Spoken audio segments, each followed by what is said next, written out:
Et bienvenue à toi fan de dessin et d'art. Aujourd'hui on se retrouve pour une toute nouvelle vidéo dans laquelle on va parler d'une problématique, d'un sujet qui touche pas mal le monde du dessin quand même, on va pas se le cacher, et c'est le sujet de la copie. Comment arrêter de copier? Comment arrêter de copier, commencer à créer, commencer à faire des dessins qui sortent de son imagination. Et ça c'est une problématique que je me suis pas mal posée, c'est un problème qui m'est moi-même arrivé, je pense je vais généraliser un petit peu, mais je pense vraiment qu'on a tous recopié au moins une fois dans notre vie un dessin d'une autre personne, d'un autre artiste, que l'on aimait bien ou pas. Je suis moi-même passé par là et au début je me disais je vais recopier juste pour le plaisir. Sauf qu'à un moment donné, je voulais créer quelque chose qui m'appartient. Je voulais avoir mon univers, tu vois. Et je pense que c'est... Enfin, pour moi, dans le dessin, c'est l'une des meilleures choses qu'on puisse faire dans le dessin, quoi. Créer son univers, sa propre patte graphique, tu vois. Alors aujourd'hui, je vais te donner 3 astuces qui ont fonctionné sur moi. Du moins, je continue à les utiliser tous les jours. Alors parmi le lot, il y en a qui vont te paraître évidentes, mais il faut avouer qu'elles sont primordiales pour créer un personnage ou un univers tout simplement. Et avant de commencer la vidéo, j'aimerais juste souligner un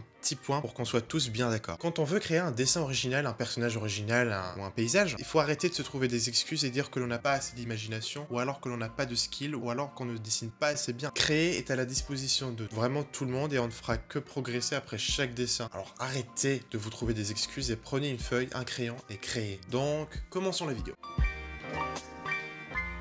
Alors oui, c'est un conseil assez primaire, assez évident, qui paraît tout bête, mais beaucoup de personnes, malheureusement, j'ai l'impression, ne savent pas trop faire la différence entre s'inspirer et recopier. Et déjà, je pense que c'est une bonne chose de commencer déjà à différencier ces deux termes. Pour être clair, donc, s'inspirer, pour moi, c'est regarder le travail de quelqu'un d'autre et essayer de faire un dessin original en mettant de simples références par rapport à l'artiste en question, qui rappelle son travail. Ton dessin, du coup, doit être, quant à lui, totalement unique. Tandis que recopier, c'est justement regarder le dessin d'un artiste que t'aimes bien ou pas, et prendre exactement la même chose, exactement trait pour trait, couleur pour couleur, je sais pas si ça se dit, la même pose, les mêmes couleurs, la même ambiance, le même thème, etc. etc. Une fois que tu as fait la différence entre ces deux pratiques, crois-moi que ça va changer la donne. Prenons un simple exemple, tu veux faire par exemple une ambiance apocalypse, et bien c'est très simple, ce que tu vas faire c'est que tu vas aller sur internet, tu vas rechercher plein d'artistes qui sont un petit peu dans ce délire là, et pour ça il n'y a pas de secret, Instagram, DeviantArt par exemple sont tes meilleurs amis, et c'est pour ça qu'il faut être curieux tous les jours constamment, et être à la recherche de nouveaux artistes tout simplement, et je trouve que c'est même primordial d'avoir une liste d'artistes voilà, qui nous inspirent, et afin de toujours avoir l'inspiration et de l'imagination justement. Donc du coup pour ton ambiance apocalypse, tu vas te faire un dossier sur ton ordinateur, tu vas prendre toutes les illustrations que tu as trouvées et les poser dans ton dossier, tu vas prendre toutes les illustrations, prends 2-3 éléments que t'aimes bien, que tu as bien aimé, tu les mélanges et tu essaies de retranscrire un truc différent, et tu essaies vraiment de t'en inspirer. Ne fais pas la même chose, juste tu t'inspires tout simplement. Voilà, donc vraiment fais la différence entre recopier et s'inspirer. C'est vraiment pas la même chose et ça peut vraiment te sauver la vie.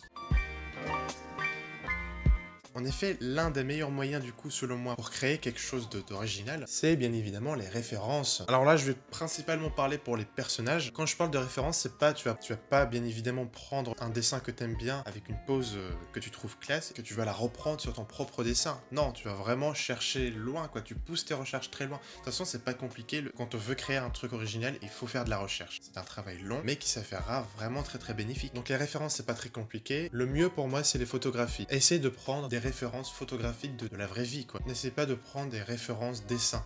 Enfin, bien évidemment tu peux t'en servir, mais je trouve que les références avec par exemple un modèle, genre un modèle humain, vraiment une vraie photographie, c'est beaucoup plus intéressant à dessiner plutôt qu'un modèle dessiné par un personnage quoi. Ce que tu vas gagner en faisant ça, c'est que tu vas apprendre vraiment l'anatomie humaine, comment le corps humain est construit, et tu vas vraiment respecter la vraie anatomie du modèle en question. Je pense d'ailleurs que je vais traiter le sujet des références de manière beaucoup plus approfondie dans une future vidéo qui sera des conseils pratiques pour justement progresser en dessin. Pour les références, une astuce très pratique que j'utilise assez souvent, c'est de mélanger 2 ou plusieurs photos. Exemple, tu veux faire un dragon, tu vas te faire un dossier sur ton ordinateur de référence, en fait, et tu vas rechercher sur Pinterest, par exemple, ou même sur Google, plusieurs photos d'animaux ressemblants ou qui ont des traits lointains avec un dragon, en fait. Et qu'est-ce qui s'approche le plus d'un dragon? Pour la tête du dragon, tu vas par exemple rechercher des photos de chevaux, ils ont quand même une anatomie assez ressemblante à celle des dragons, des lézards, et pour les ailes, par exemple, tu vas rechercher des photos d'oiseaux, donc des aigles, des perroquets, etc., etc. Hop, quand t'as fini tout ça, tu les mets dans ton dossier, comme ça tu vas pas perdre de temps à rechercher à chaque fois quand tu vas faire un nouveau dessin, à rechercher sur internet. Du coup tu vas prendre ta feuille et tu vas t'inspirer de toutes les photos possibles et imaginables que tu as trouvées. Et crois-moi que ça va t'aider énormément d'avoir des dossiers avec des photos déjà recherchées. C'est vraiment un gain de temps énorme. Donc ça, c'était la deuxième astuce. La troisième astuce que je pourrais te livrer, ce serait de vérifier. Mais ça, c'est vraiment avant même de commencer ton dessin. C'est du coup d'aller sur internet. Et ce que tu vas faire, c'est un gros travail de recherche pour voir si ce que tu veux faire n'a pas été fait, si l'idée que tu as en tête n'a pas été fait encore. Car parfois, sans se rendre compte, on passe notre temps à regarder des artistes et des dessins à longueur de journée. Et quand on se décide enfin à prendre une feuille et du coup de commencer à dessiner, qu'on l'a fini et qu'on la partage, on vient te voir pour te dire qu'en fait ton dessin c'est juste une copie, une grosse copie d'un autre artiste, d'un autre dessin qu'il a déjà fait. Et ça fout un petit peu le seum, on va pas se le cacher. Alors bien évidemment, ce n'est en aucun cas de ta faute, mais juste que tu l'as vu une fois, il s'est resté dans ta tête et sans te rendre compte, c'est revenu dans ton esprit une fois que tu as voulu commencer un dessin. Je sais pas si c'est clair ce que je suis en train de te dire là. Donc voilà, pose-toi genre pendant 1 heure. Certes, ça peut parfois être lent et chiant à faire, mais c'est vraiment une bonne astuce qui te permettra d'éviter la copie, justement. On va pas se le cacher, c'est toujours plus classe d'avoir un dessin unique et original. Donc voilà, j'espère que ces 3 astuces vont en tout cas t'aider pour créer un personnage ou même un dessin tout simplement, une illustration, ce que tu veux, quelque chose d'original. Ça ne demande vraiment pas d'avoir beaucoup d'imagination, c'est vraiment un travail que tout le monde est capable de faire. Alors je te laisse essayer tout ça et n'hésite pas du coup à me dire si tu connaissais ou pas ces astuces, si tu t'en sers tous les jours, est-ce que ça t'aide, est-ce que tu connais d'autres astuces qui te permettent de créer des dessins originaux. Donc voilà, n'hésite pas à m'en faire part. Et puis si tu sens que ça t'a aidé ou que ça peut aider des personnes dans ton entourage, n'hésite pas à leur faire voir cette vidéo, n'hésite pas à partager pour que le plus de monde possible soit au courant. N'hésite pas à t'abonner également pour ne pas rater les prochaines sorties de vidéos. J'en sors une par semaine, donc voilà, c'est gratuit. Et puis on se dit à la semaine prochaine pour de nouvelles aventures. Ciao!